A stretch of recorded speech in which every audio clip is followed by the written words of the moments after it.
In the year 1903, at the narrowest point between the Atlantic and Pacific Oceans, a country entered the world stage that would change the course of history forever. This is where one of the most impressive constructions of the modern world and a connecting line between the two largest oceans on the globe was created. We are of course talking about Panama and the Panama Canal. But what many people don't know is that despite its independence, the Panama Canal was until recently still entirely in the hands of the USA, and that the whole of Panama was a quasi-colony of the United States. Today we take a look at how greedy business moguls gained control of the continent's most important waterway, how Panama was driven into dependency, and how the USA eventually took over the entire country. The story begins almost 100 years earlier. Like much of Latin America, Panama was part of the Spanish colonial empire for centuries. However, influenced by the ideas of the Enlightenment and the French Revolution, such as freedom, equality and national self-determination, the population's attitude towards the colonial power began to change. The time of exploitation by the Spanish state was to be over. From now on, the states of South America wanted to shape their own destiny. But as Spain refused to relinquish control voluntarily, a war of independence broke out. Led by legendary independence fighters such as Simón Bolívar and José de San Martín, the so-called liberation of South America began. Gradually, more and more regions seceded from Spain and proclaimed their independence. New states such as Colombia, Peru and Argentina emerged. And this also happened in Panama. However, in contrast to the bloody battles in other parts of Latin America, this happened in a peaceful movement. Compared to the other states, Panama was small, insignificant and barely populated. And so, despite its declaration of independence on November 28 in the year 1828, it took a different path. It joined Greater Colombia, an attempt by Simón Bolívar to establish a powerful counterweight to the USA in South America. This was followed by what are now Venezuela and Ecuador. What looked like a good idea on paper turned out to be a disaster in reality. The state collapsed again just a few years later, not only due to internal tensions, but also due to the influence of the USA. If you are interested in finding out more about the breakup of Greater Colombia, I can highly recommend my video on the subject. I will link it at the end. Venezuela and Ecuador then became separate states, but Panama remained part of Colombia. At the time, it still had no real separate national identity and seemed rather insignificant to the major powers. But this was soon to change. At the end of the century, French scientists and architects carried out the first successful feasibility studies for the construction of a canal through the country. This would connect the Atlantic and Pacific Oceans at the narrowest point and drastically reduce the transportation of goods and services. And this aroused the immediate interest of the most important power on the double continent, the United States. Through wars and clever deals, the United States had now expanded from the east to the west coast of North America. They also acquired Alaska in the north and fought for a large part of Mexico in the south. It was therefore clear that nothing would happen on the continent without the USA. After all, they needed a canal like this to transport goods from one coast to the other at low cost. And the canal would not only be important for trade, but also for military purposes.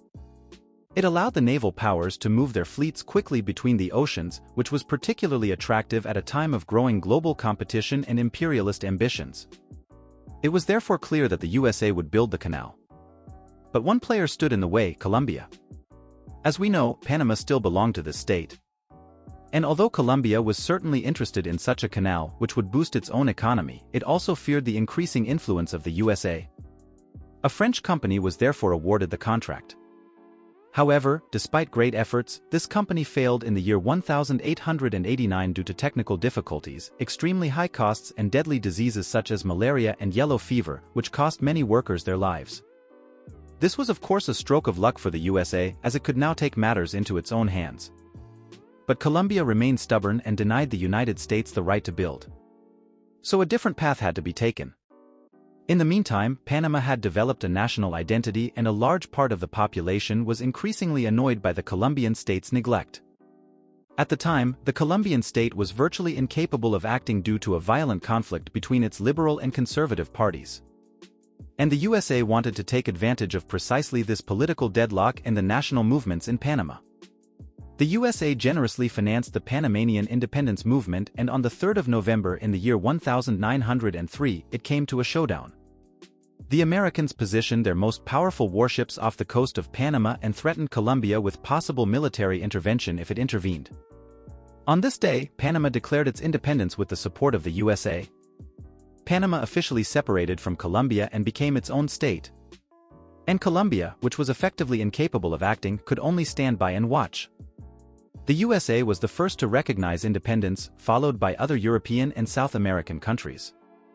However, Panama's independence was only formal, as it was clear from the outset who would be pulling the strings in the country from then on.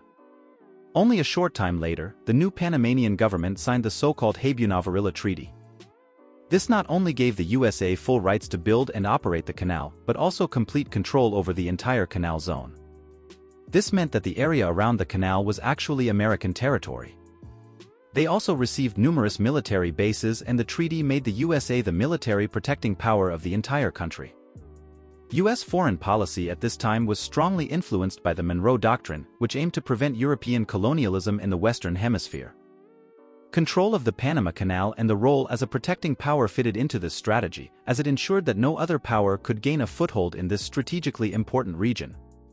In addition, then-President Theodore Roosevelt actively promoted a Big Stick policy aimed at expanding American influence in Latin America.